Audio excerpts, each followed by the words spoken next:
It's Kuro taking a bit of damage himself, but will survive. Trading back and forth. Here's Blank taking up that turret, and that will be enough to take him out. So 2 kills going over the side of SKT, and Marin can't seem to deal with this Camille in the bot lane. Well, he keeps poised to look for a collapse, but Camille is so strong after winning that 1v1, and SKT respond with a Baron right away. What's Africa going to do about this? They have Marin capable of teleporting in if they need it. Faker does have his flash, so I think SKT is strong enough to turn if they want. Yeah, the members of SKT are pretty low, but at the same time, Africa decides to go on to the Camille. They just have no vision. Yeah, they can't go to the Baron, so they decide to go for this, but with the hook shot, oh man, the flash coming out from Marin, missing Intara, and they don't get the kill either. I think he's been tilted off that 1v1 loss. It was so close, and that would have dictated the entire pace of this top lane matchup, which now is playing into the hands of SKT beautifully. Camille can deal with Jarvan under turret. She now is looking for a Guardian. Angel has a Hydra completed, Trinity Force, and we're going to take another look here at Spirit getting cut out. Unfortunate for him to be the undoing of Afrika, but SKT punish it right away, and while the kidnap misses, the shockwave is on point, and Tucson commits to the flash. That forces the Fate's Call to save him. They can now engage with comfort onto Kuro, who thinks he's in safety under the turret, but you always have to account for Zach, who we still have yet to see his passive pop. Yeah, he's been alive the entire game. Not broken up into little jelly pieces yet. Sitting at 1-0-1 is Blank on the Zach. Perhaps not as flashy as the Lee Sin, but definitely has a big part in this game. And it's just, it's disheartening, it's heart-wrenching. You love them, but you hate them for it. Why does Afrika do this to us all the time?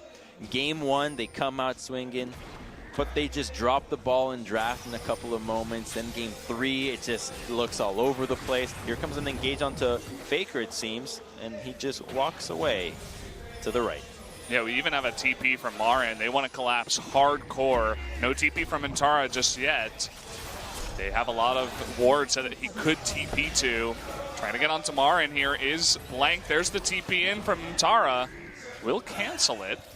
And so Marin decides, oh, I'm going to turn around again, but he actually eats a chunk, and the engage doesn't work. They're going to lose another turret here in the top lane. Baited and outplayed. SKT gets the engage from Afrika. It doesn't go to anything, and they cancel out the teleport. So now Intara is able to pick up the inhibitor into the top side. Looks like he will have to back away, but still, that is a very low inhibitor, and SKT has another really strong push into the bot lane. Afrika just being torn apart, and you said the T word, you said tilt.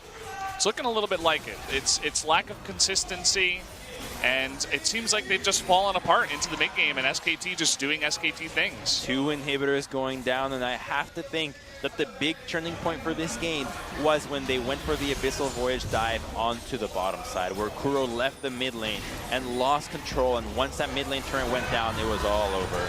Yeah, Blank coming on in, gonna smack 2 heads together. Kidnap doesn't get anyone, but Tushin popping out, it looks like, going to be dropped down here, is extremely tanky. Marin trying to lock them in turret range. It's not going to work. Bang with a triple kill on the back of it. Faker picking up 1 for himself. And finally, we see that Zac passive come through as SKT looking to end this one. They're the ultimate Cinderella story every time. Pumpkin at midnight. You want to love them. You want to love them. They looked so good in game 1, but not going to happen. Another kill comes down, and the death timers are too long. That's going to be game number 3 going to SKT, who get another 2-1 victory. And Blank remains undefeated. Still the kingpin of SKT. Somehow, bring him in. He'll turn us around. And Captain Blank, look at him, stoic. Captain Blank. Can't believe they need me for this. It's no longer Faker. I'm not the starter, and this is what you have me do? When will he be the starter? 13-0. But you can't put him as a starter. You need a failure or a mixed game in the beginning for him to make sense to come in after.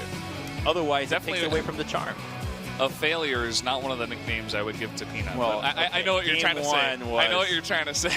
For the standards, right? The higher you yeah. hold your standard, the more opportunities you have to consider things a failure. Very true.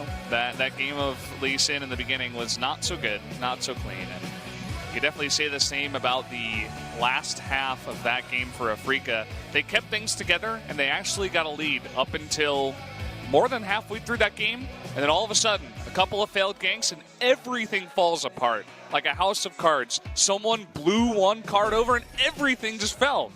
It's so crazy to see. Yeah, this is great from them. The beautiful Flash Cocoon just barely clipped Faker, and we were thinking, are they going to do it? Then they rotated top right here. They're able to pick up Untara on this roam from the mid lane and jungle, and we were thinking, oh wow, could Afrika really be breaking the curse?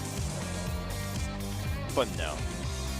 The answer was no. This was the one that really did it for them. The attempt onto Blank, which only nets you a kill, but as a result, the response from SKT was to take down that mid lane turret, and your job as Victor is to stall that out as long as possible. And here's where Marin goes crazy. Exactly. It's not just mid turret. I mean, Bang picked up bottom lane turret.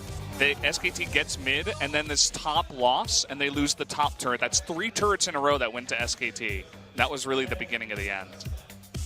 They're so close, but yet so far. But SKT still showing composure more than anything after games and failed attempts, and oh, we're gonna slow it down. You gotta see that tongue in slow motion. That's what everybody wants to see. So SKT, they do it at the end of it all.